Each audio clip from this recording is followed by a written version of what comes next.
While we're waiting for a few other people to join, feel free to add any notes in the chat if you have any specific questions or anything you'd like me to address today, in addition to what I'm going to be talking about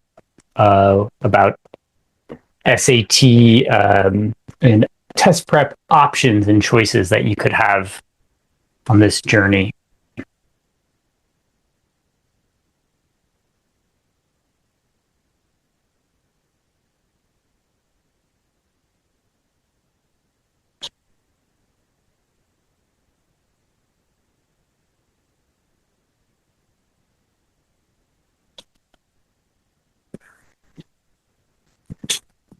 All right, well, let's get started. Great to see everyone. Thanks for joining today. I'm just going to be letting people in as I go here. All right, great. I'm Nathan Raymond, and I love these kinds of intimate sessions because they allow us to have like a real conversation and address your specific questions as we go.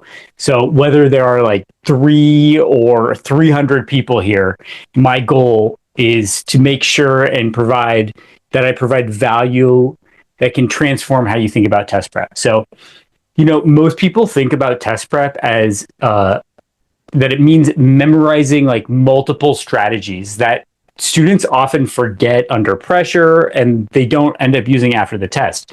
But what if test prep could not only improve scores, but also build better brains, strengthening lasting skills that serve students like well beyond testing? So after years of referral only word of mouth, I ended up developing something calling Answer GPS, which is a universal framework that eliminates multiple disposable strategies. So this brain-centered approach, it helps students maximize scores while being sustainable. It helps students develop lifelong learning skills too. So if I'm full screen right now, on your computer, hopefully on your computer, but if you on your phone too, then you're experiencing my unique virtual learning system. I designed this to mimic in-person interaction and deliver optimal engagement while also making me available during students' best learning hours because it's virtual. So we can be anywhere and be together. I previously offered this only through my word of mouth students, but now Learn for Life Test Prep makes these proven methods accessible globally because every student deserves to approach these tests with confidence while building skills that last. And since we have a smaller group today, I'll be able to address your specific questions throughout the session. So don't be shy, drop a quick hello in the chat, and I'd love to know where you're joining from.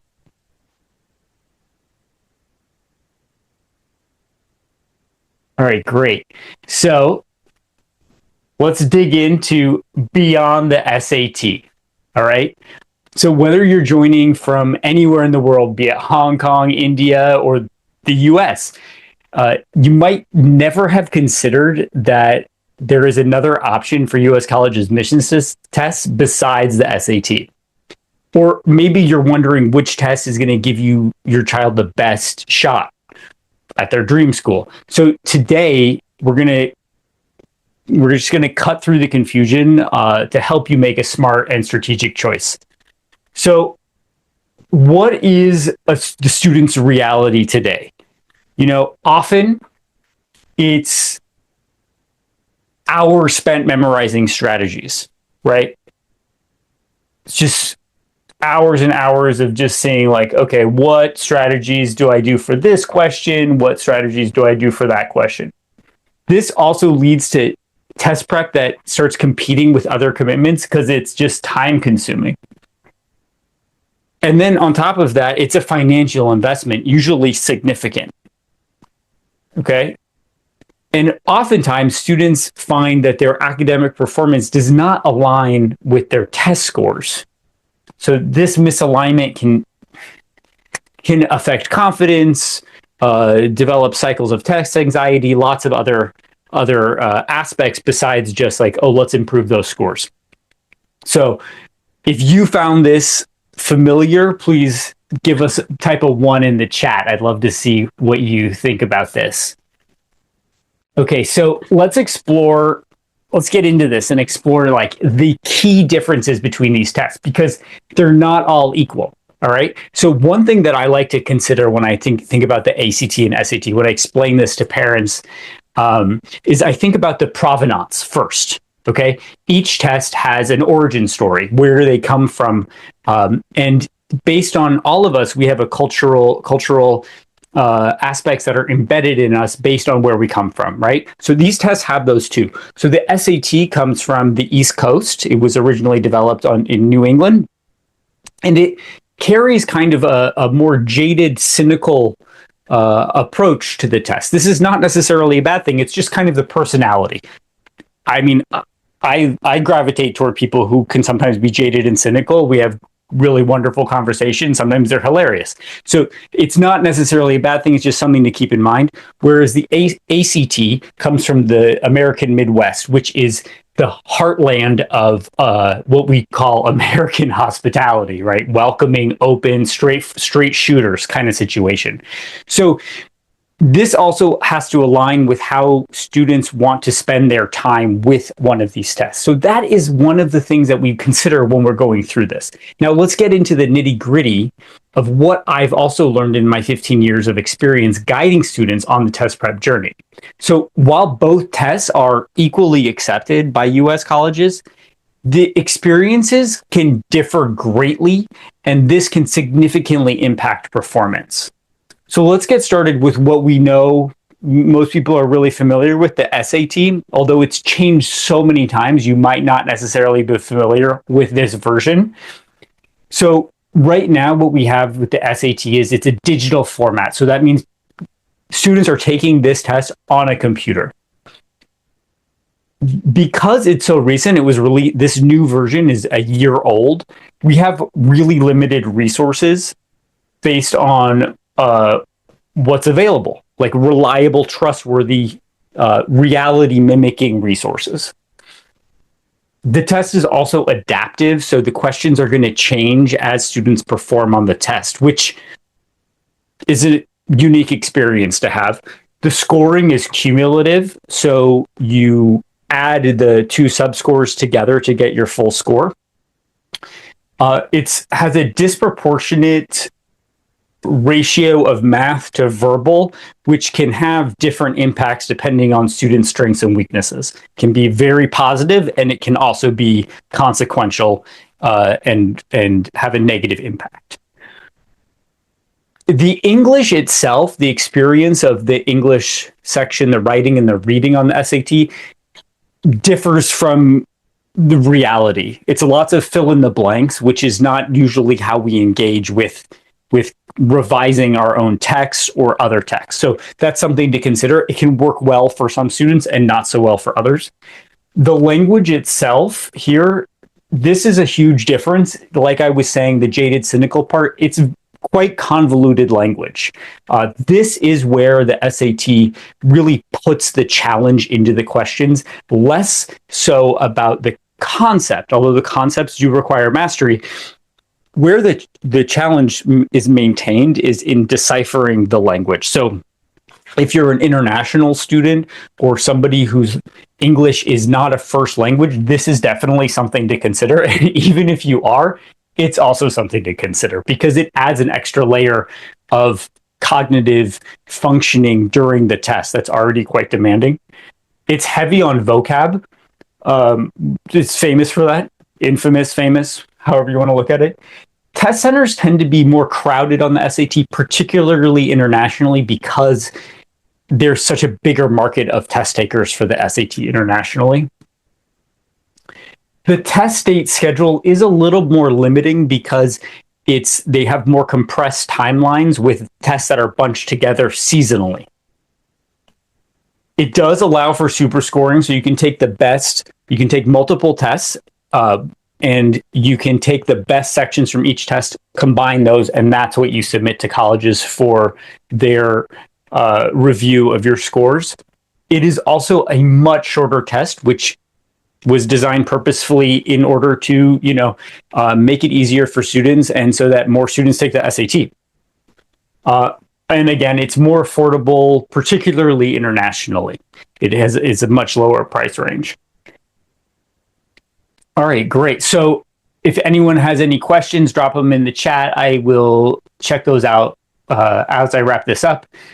And let's go look at the ACT. So the ACT is equally accepted by every single college. Doesn't matter. And there's no bias from my end, nor the schools, about which test you take. We just want you to have the test that provides the best option for you.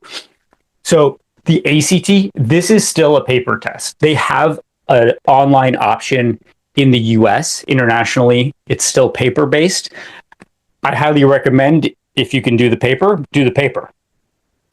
Because the ACT has been pretty much the same for decades, there's an abundance of very reliable, trustworthy resources that can be accessed for students to practice. The scores are average. So all of the sub-scores for each section are taken together, averaged, and rounded up. So if you have a 35.5 composite average, that is a 36. So that's a way to achieve perfection imperfectly. The subjects are a little bit more balanced across the board because you have English, math, reading, and science. So you have the math and the science, and you have the verbal with the English and the reading, and they're equally weighted in the averages. The English section, the grammar, that mimics reality a little bit more because they are actual short essays that require revision by the test taker. The language itself, this is a significant difference. The language itself is quite a bit more straightforward, providing a simpler and more kind of effortless experience, and that's particularly true for students who are international. Again, second language, English second language. This is can be an experience that is a little bit more agreeable for those students. However, every person has their own subjective opinion. So I just want to present the kind of what the relationship is between the two tests. It's less vocabulary heavy. It doesn't explicitly test vocab. You can test a lot of not that much. You can, and there are ways that I teach how to understand what vocabulary words would be most useful using logic. So it's less reliant on vocabulary acuity. The test centers are often less crowded internationally. Domestically, it's probably similar, but internationally, this can be a huge advantage because in Hong Kong, they rent out arenas for the SAT, whereas the ACT doesn't have quite the same pull and draw. The test dates are more strategically placed throughout the year. So there's a test date also in July, and there's a test date in December and a test date in February. So they're a little bit more well-rounded throughout the calendar year, which we can get into this later, allows for strategic timing as students decide when to take the test and when to start prep. Also, the ACT used to not do super scoring, but now they also do super scoring. So that's where you take your best subject from multiple tests that you can take. You can take up to 12 tests. You can take basically as many as you want. Do not recommend that. But you can take several sittings, combine your best scores, have an average. It does tend to align a little bit more closely to international curricula, so international students may find this much more of a familiar experience.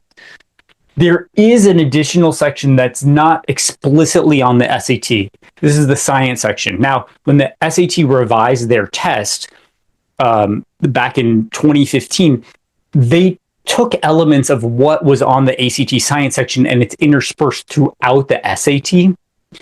The same kind of conceptual idea of scientific reasoning. whereas the ACT has a specific section designated to this. Now, this can actually be kind of an automatic bonus section for some students who are really strong in scientific logical reasoning just coming into it. So that's a fourth score that you can add to your average. And it also can be learned as a bonus section. So I work with students. One of my recent students bumped this up from a 17 to a 35 without memorizing facts or anything. It was just figuring out how to have a framework for logical reasoning. We use one framework, Answer GPS. It works for all the questions, but in science in particular, that was a huge boost. Now, science is now optional for certain test dates on the ACT in the US. I highly recommend you add it in. If you have a way of learning it, I teach it to my students so they can bump it up from a 17 to a 35. And then you have an extra 35 to your score. So there's no reason why you shouldn't take that unless you just really can't get that score up. It is a bit longer. And so that's one thing to consider. And internationally, in particular, it's more expensive. So those are some of the items to consider, especially if you're not familiar with these tests. It's just kind of nice to have a comprehensive idea of what's going on. They're both equally accepted. So when we're talking about this, there is, both tests matter when you're deciding. So like I had a student recently whose family adamantly wanted her to take the SAT. She took both diagnostics, and they both were kind of equally good. The family decided we definitely take the SAT. The student struggled to bump up beyond around a 1450 on every official SAT that she took, even though she has straight A's on AP classes and all her honors, and did months of prep. So, we took a shot. I said, let's try the ACT. So after switching, because the concepts, the material, they transition well into either test, she switched and on her first official test got a 34, and in the end ended up with a 35 overall composite, which is equivalent to around a 1550 on the SAT. So those 100 points on the SAT were much harder for her to gain than the equivalent on the ACT at the end. I'd love if this sounds like something that you want to know more about, please type yes in the chat and I'll send you some more info about that. So the key here was we switched from taking a test that did not align with the student's learning style. Even though we made it work with the SAT, it just was not quite fitting. And we switched to a test that made her feel more at ease. And it was better matched to how she learned. So when this is combined, like this is the kind of the traditional method of test prep where you're identifying question types. We don't want to do that. Recalling specific strategies. We don't really want to spend time doing that. Accessing lots of knowledge while doing that under time pressure. This helps produce more test anxiety, which we're trying to avoid. This produces something called context switching, which is a lot like scientifically proven to be a loss of 10 to 20% in focus and energy and effort as you transition from one task to another. So if you're memorizing multiple strategies, have to identify question types and move back and forth between these, then you're constantly running at a loss, right? So I used to do that. I used to teach students how to do the multiple strategies, and working with students of all sorts of different learning styles and with a background that I have in executive functioning, I kind of started developing and tailoring my approach to something different. And so I developed something called the Answer GPS, which eliminates energy drain, eliminates increased anxiety, and eliminates confusion. So this is what we get is the Answer GPS. This is a brain-based approach to learning and to answering the questions. It eliminates the overload. It reduces fatigue. It builds confidence in the students. It applies to all the subjects, and it's a life skill. So this eliminates these countless strategies, and the SAT in particular kind of draws itself toward multiple strategies, and you can apply the Answer GPS to that also. So, you know, just like a GPS in your car doesn't need to create a different way to provide directions every time you enter a destination, it follows a fixed format. Your child does the same thing with Answer GPS, so you don't need to have different strategies for each question type.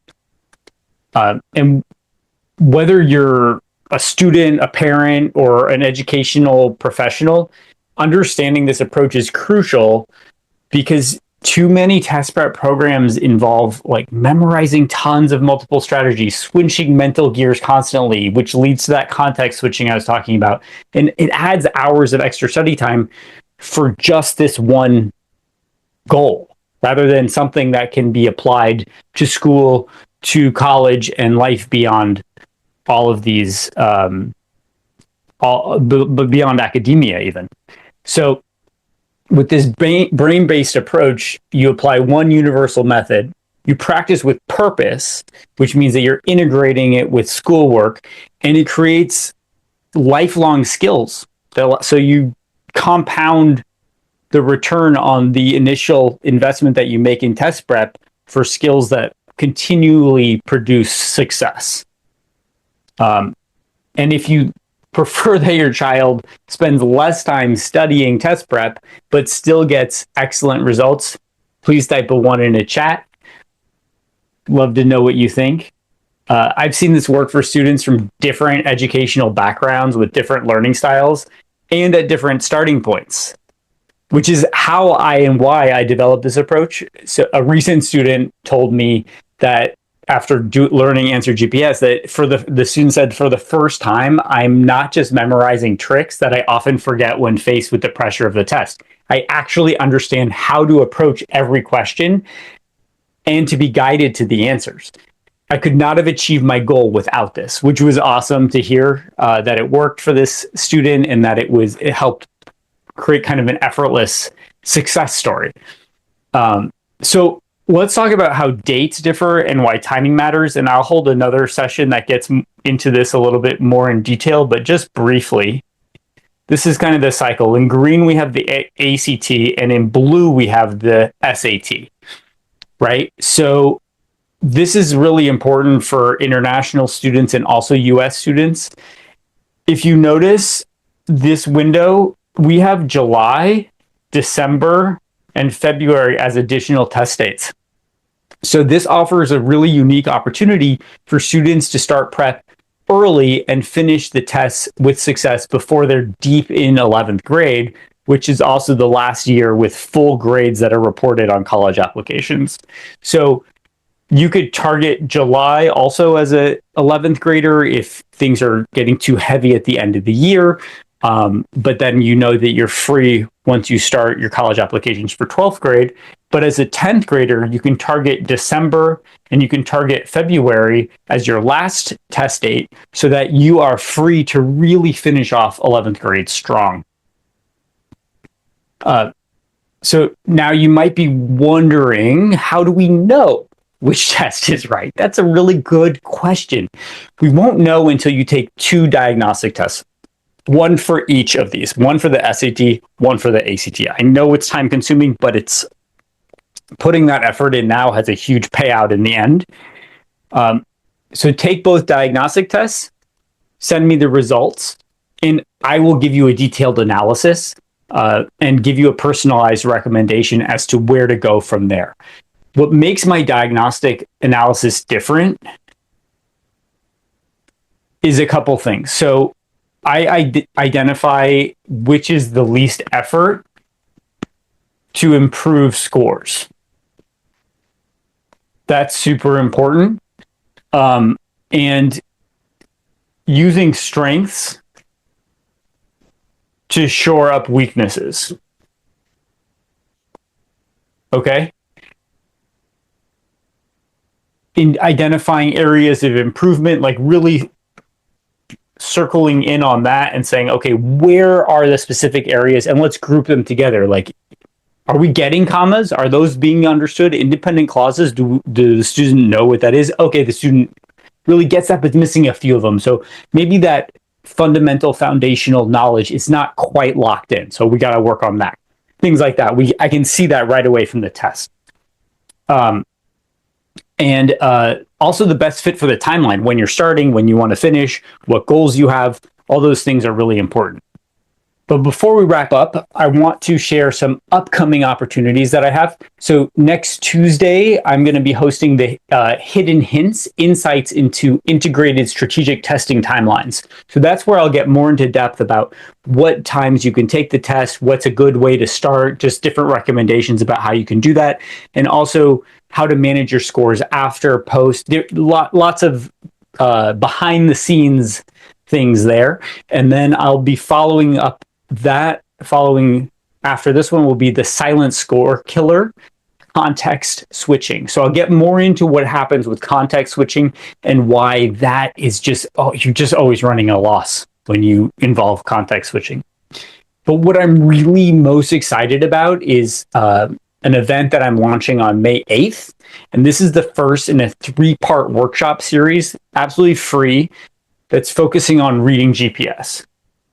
Reading GPS is learning how to map out your reading and know how to understand your reading before you've even started it.